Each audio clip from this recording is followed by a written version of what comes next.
한 주도 평안하셨나요? 언제나 여러분의 삶에 주님이 주시는 은혜와 기쁨이 늘 가득하기를 소망합니다. 이렇게 함께 말씀을 나눌 수 있어서 너무나도 감사합니다. 우리가 이 짧은 시간을 통해서 깊은 하나님의 은혜를 맛보고 또 더 큰 은혜가 여러분들에게 임하기를 소망합니다. 오늘 함께 나눌 말씀은 야고보서 4장 14절과 15절 말씀입니다. 함께 본문 말씀을 읽겠습니다. 내일 일을 너희가 알지 못하는도다. 너희 생명이 무엇이냐? 너희는 잠깐 보이다가 없어지는 안개니라. 너희가 도리어 말하기를 주의 뜻이면 우리가 살기도 하고 이것이나 저것을 하리라 할 것이거늘. 오늘 함께 나눈 말씀에서는 우리가 주님의 뜻대로 살아가야 함을 말씀하고 있습니다.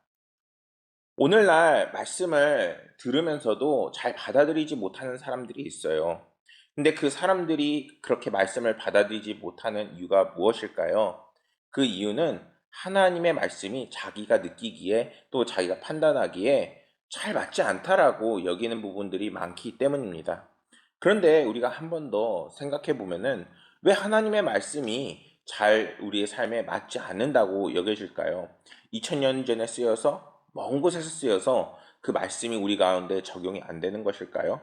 아니죠. 하나님께서 말씀하시는 가치들, 그것들을 제대로 그 마음에 품지 못하고 그 마음에 믿음이 없어서 잘 하나님의 말씀이 와닿지 않을 때가 있게 되는 것입니다. 다시 말해서 우리가 내가 생각했을 때, 내가 판단했을 때, 내가 하나님 없이도 내가 잘 살 수 있다라고 여기게 되면은 이제는 하나님의 말씀에 집중하지 못하는 현상이 발생하게 되는 것입니다. 그런데 그런 사람들에게 성경은 오늘 이렇게 말씀하고 있습니다. 잠언 27장 1절 말씀을 보면은 너는 내일 일을 자랑하지 말라. 하루 동안 무슨 일이 일어날지 내가 알 수 없음이니라. 이렇게 말씀합니다. 세상에 어느 사람도 내일 일을 100% 아는 사람은 없습니다. 우리는 종종 내가 똑똑하고 내가 대단하고 또는 내가 판단하기에 내가 계획하기에 이렇게 여기게 되는 사람들이 많이 있죠. 그런데 만일 당장 우리가 내일 뭔가 사건이 일어나고 예측할 수 있는 일이 확 예측할 수 없는 일이 발생하게 되면은 과연 내가 계획했던 것들이 정말 틀려지게 되면은 그것에 대해서는 당황하지 않고 잘 대처를 할 수 있을까요? 우리가 분명하게 한계가 있다라는 것을 이야기하는 것입니다. 반드시 우리의 삶에는 하나님이 필요하고 하나님께서 그렇게 우리를 인도하신 데에는 반드시 그 뜻이 담겨져 있는 것이죠. 그렇기 때문에 우리가 삶을 살아갈 때에 매 순간에 정말 하나님의 뜻이 어디 있는지를 구하면서 나아갈 수 있어야 합니다. 심지어 누가복음 12장 20절에서는 이렇게도 말씀합니다. 하나님은 이르시되 어리석은 자여 오늘 밤에 내 영혼을 도로 찾으리니 그러면 내 준비한 것이 누구의 것이 되겠느냐 하셨으니. 여러분들 우리가 정말 돈도 중요하고 건강도 중요하고 많은 것들을 우리가 중요하게 생각하는 것들이 있죠. 그런데 내가 만약에 당장 내일 천국에 간다면은 그 모든 것들을 우리가 어떻게 해야 할까요? 아무 의미가 없게 되는 것이죠. 물론 그렇다고 해서 당장 내일 하나님께서 우리에게 찾아오실 것이니까 그 준비를 해라, 이렇다기보다는 우리가 매 순간순간 신앙생활을 해 나갈 때에 정말 하나님이 언제든 우리에게 오실 수 있도록, 또한 내가 언제든 하나님을 붙잡을 수 있도록 우리의 마음의 상태나 그리고 우리의 삶의 환경이나 그리고 우리가 준비된 삶을 살아갈 수 있어야 한다는 것입니다. 말씀을 준비하면서 이러한 것을 보게 되었어요. 닭이 너무 무서워서 치킨도 못 먹고 행여 마주칠세라 밖에도 못 나가는 사람이 있었는데, 이 사람은 이제 어떻게 해야 할까 고민을 하다가 정신과 치료를 받게 됩니다.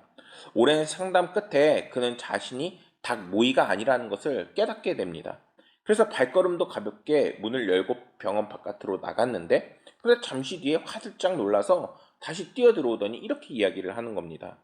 선생님, 내가 닭 모이가 아니라는 것을 내가 확실하게 알겠는데 닭도 그 사실을 알까요? 여러분, 황당하죠. 모세가 보내서 가나안을 살펴보고 돌아온 정탐꾼들이 한 말이 이와 같습니다. 무슨 말인가? 저들에게 우리는 한낙탁 모이 같다는 것입니다. 너무 무섭다는 얘기이지요. 우리는 도저히 가나안 땅을 들어갈 수 없다고 이렇게 얘기를 합니다. 어떻게 해야 할까요? 그때 여호수아와 갈렙이 일어나서 옷을 찢어서 이렇게 이야기를 합니다. 그들은 우리의 밥이다. 그들의 방어력은 이제 사라지고 주님께서 우리와 함께 계시니 그들을 두려워하지 말라. 이렇게 이야기했다는 것입니다. 이 글을 보면서 우리가 정말 하나님의 그 뜻을 다 깨닫지 못하고 살아가다 하더라도 정말 하나님의 뜻이 어디 있는지 구하고 또 주님을 따라 나가면은 하나님께서 그곳에서 반드시 빛을 보게 하시고 승리케 하시고 그리고 영적 승리를 맛보게 하신다는 것을 우리는 분명히 깨달을 수 있어야 합니다. 여러분, 아직도 우리가 젊고 시간이 많다고 생각해서는 안 돼요. 우리가 모든 시간이 순식간에 지나가고 돌이켜보면 너무나도 찰나의 순간입니다. 그래서 그리스도인의 삶의 계획은 가장 먼저 무엇으로 정해져 있어야 되느냐? 하나님의 그 뜻에 집중되어 있어야 됩니다. 우리가 하나님의 뜻에 집중된 삶을 살아갈 때에 하나님께서는 우리가 한 발자국 한 발자국 나아갈 수 있도록 분명하게 그 길을 열어 놓으십니다. 사랑하는 여러분, 주님의 뜻대로 사는 삶이 되시기를 소망합니다. 그 뜻을 때문에 하나님한테 계속 묻고 또 어디로 나아가야 될지 그리고 살피고 하나님과 동행하는 삶을 살 수 있어야 합니다.